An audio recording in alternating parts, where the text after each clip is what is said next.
जय हिंद, जय भारत। सभी को मेरा सादर नमस्कार।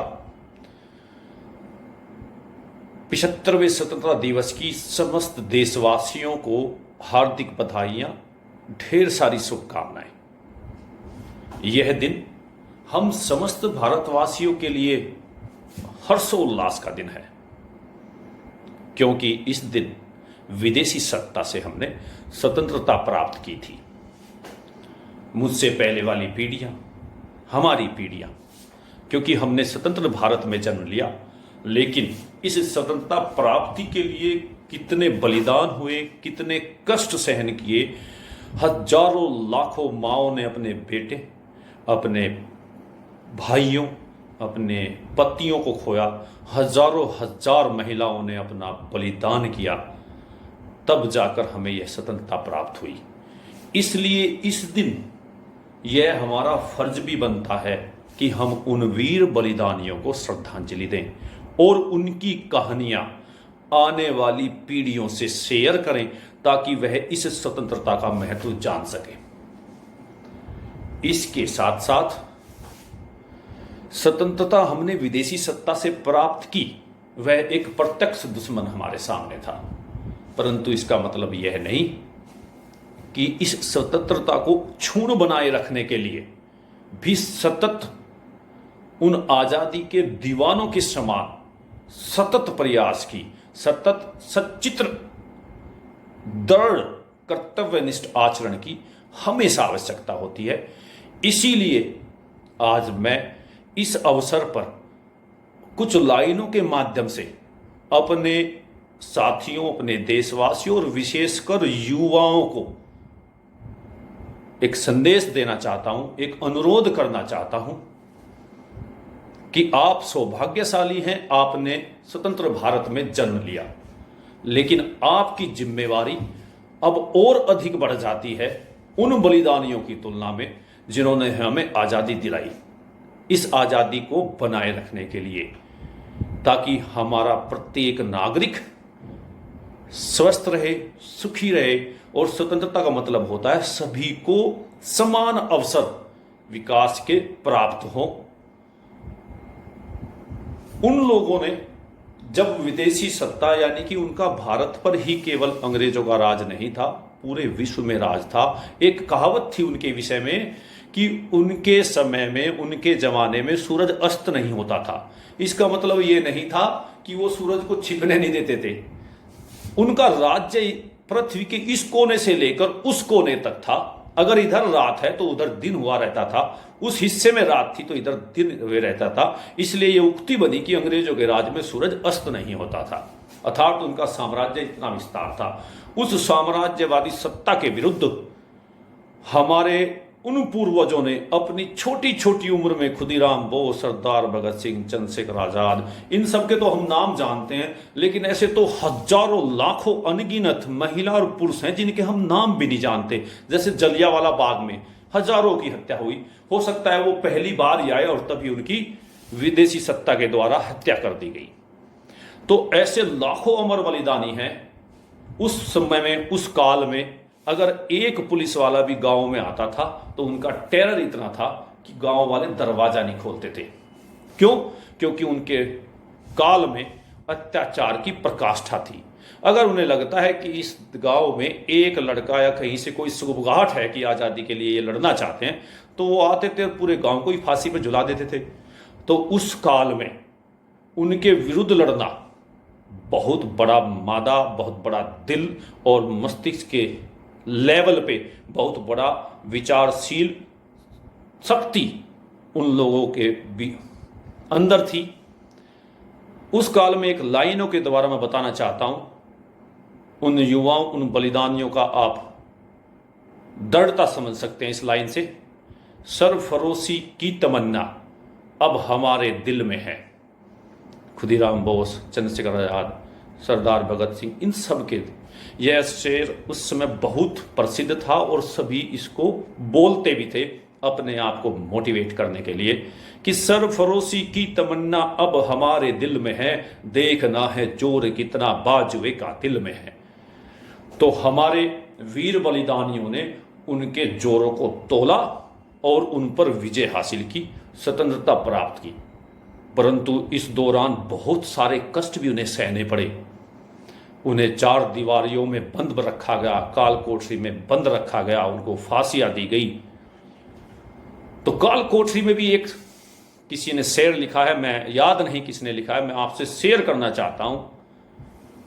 तो काल कोठरी में बैठे हुए जब उनको फांसी होनी है अगले दिन, उनको मालूम है, तो उन्होंने एक शेर लिखी, नाम भूल गया मैं उस देशभक्त का, लेकिन वो शेर भी बहुत ज़्यादा प्रचलन में है, आज तक भी आप भी जानते होंगे। मैं आपसे शेयर करना चाहता हूं। दरो दीवार में हसरत की नज़र करते हैं, दरो दीवार में हसरत की नज़र करते हैं, खुश रहो अहले चमन हम तो सफ़र करते हैं। तो हमें आज़ादी दिला गए, वो आज इस दुनिया में नहीं है। मैं उनको अपनी विनम्र श्रद्धांजलि अर्पित करता हूं और अपने युवाओं से अनुरोध करता हूं कि आज़ादी की यह लड़ाई सतत चलती रहती है। आपको आज़ादी के लिए क्या करना है? यदि आप विद्यार्थी हैं तो आपको पठन पाठन करना है, नकल का प्रयास नहीं करना, शॉर्टकट का प्रयास अपने मस्तिष्क से निकाल दे। ये भी एक देशभक्ति है और आज़ादी का संघर्ष है।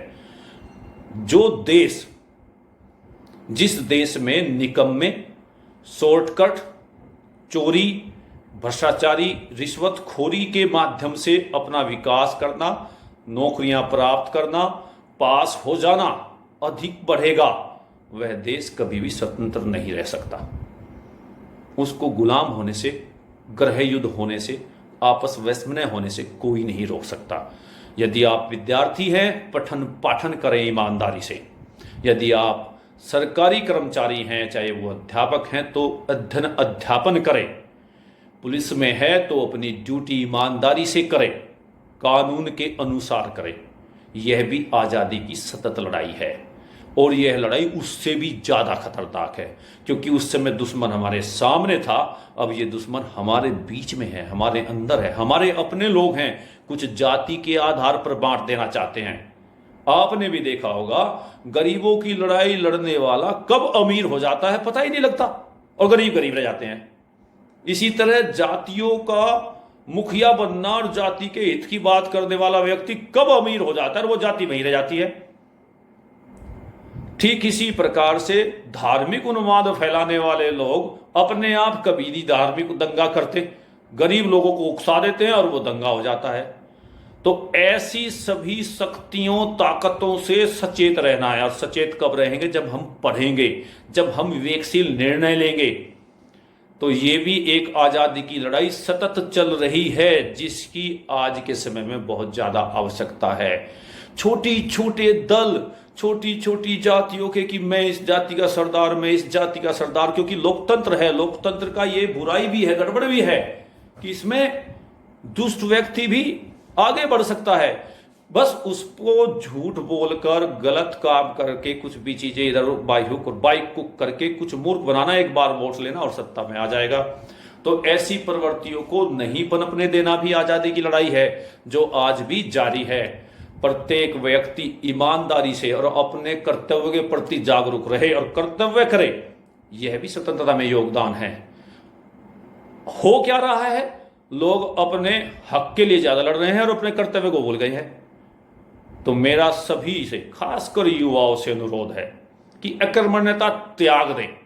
मेहनत से अच्छी कोई चीज नहीं है। कोई शॉर्टकट ना अपनाएं। हताश ना हो कि उसने रिश्वत दे के आगे बढ़ गया। पैसा ही सब कुछ जीवन में नहीं होता। कर्मवादी बने, कर्तव्य प्राण बने, ईमानदार रहें, बहकावे में ना आए जल्दी से।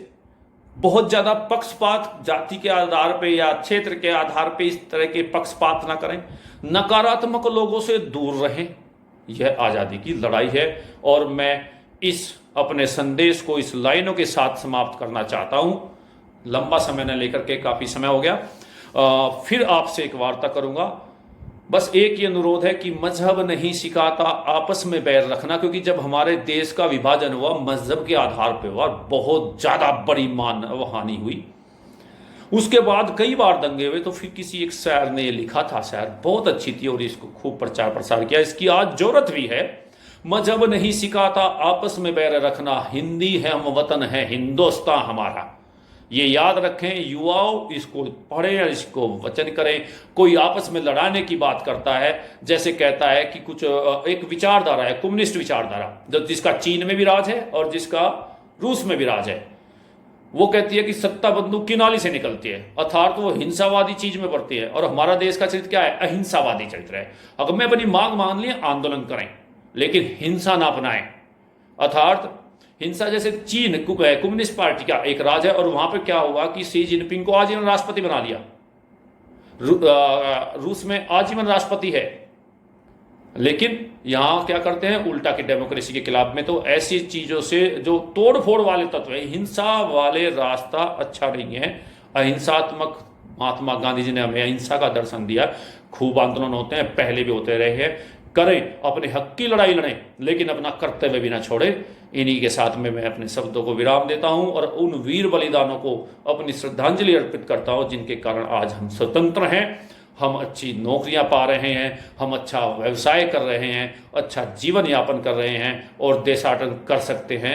उसके लिए बहुत बहुत उनके हम आभारी हैं, हमेशा आभारी रहेंगे। और अपनी युवा पीढ़ी से अनुरोध है कि उनकी कहानियों को पढ़ें, उनसे सीख लें। जय हिंद, जय भारत।